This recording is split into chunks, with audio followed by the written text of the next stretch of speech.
Күйеуімнің көзіне шөп салам деген ойым түгіл түсіме кірген емес. Оған қыз болып келгенмін. Сәлеметсіздер ме? Бүгінгі баяндалатын әңгіме күйеуім екен деп қалдым.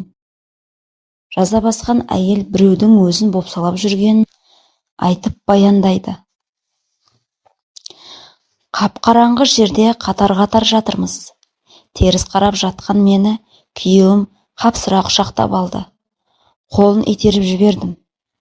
Қонақтардан ұят емес пе? Тағы да қолын созды. Аямай салып жібердім. Енді ол төменгі жағыма көшті. Берілмесе болмайды. Істі тез-тез тындырып ұйықтаса екен дедім. Бір уақытта басталып кетті. Екіленген сайын қарулы қолдары кеудемді қыса түсуде. Ерінді тістеп алдым. Дыбыс шығаруға болмайды. Қымтырлыс сәтте болған соң ба, маған ұнап барады. Шып-шып етіп тер шықты. Денем балқып барады. Ах деп дауыстағанымды өзім де білмей қалдым. Ұят-ай деп көрпеге басымды тықтым. Бір уақытта барлығы қалың ұйқыға көшті. Мен көрпені ақырын сырғытып тысқа шықтым. Жуынып алайын дедім.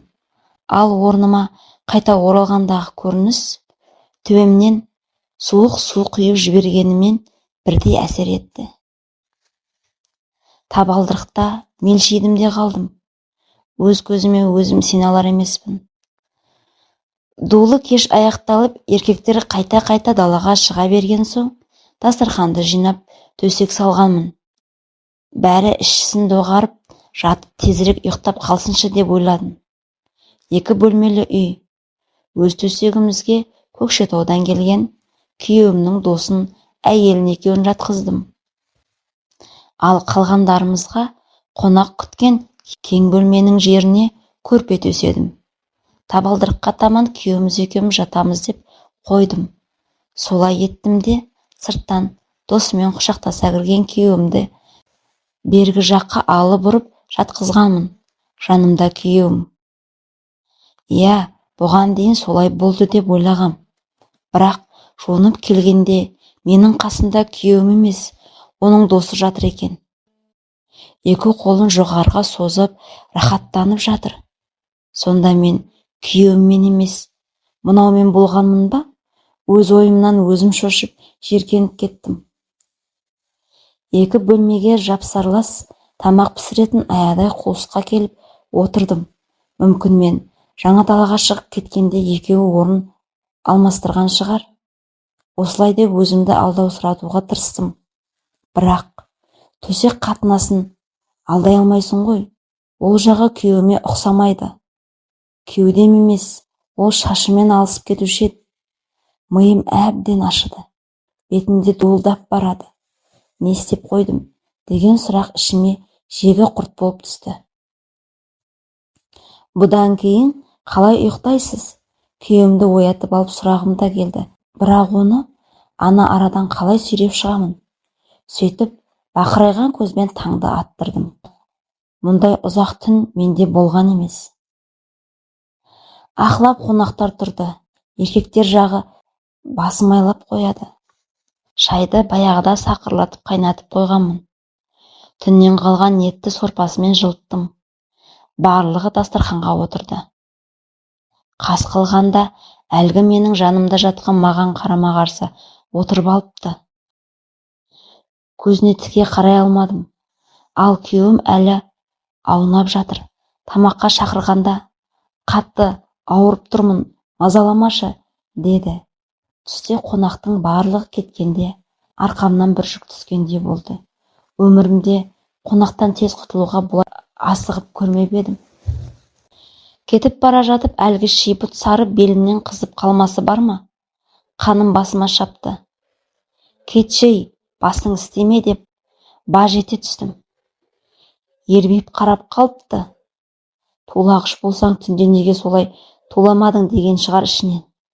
Бірақ бір уақытта бетін жыбыр еткізді де, ол да қонақтардың соңынан шығып кетті. Содан күйеуімді айналдырдым. Түк білмеймін, басым-ай басым дей береді ол. Оған енді қалай айтамын? Айтсам маған орден тағып медал береді ме? Қой, ақымақ болма, ешкім білмейтін сияқты. Бәрі мас болған.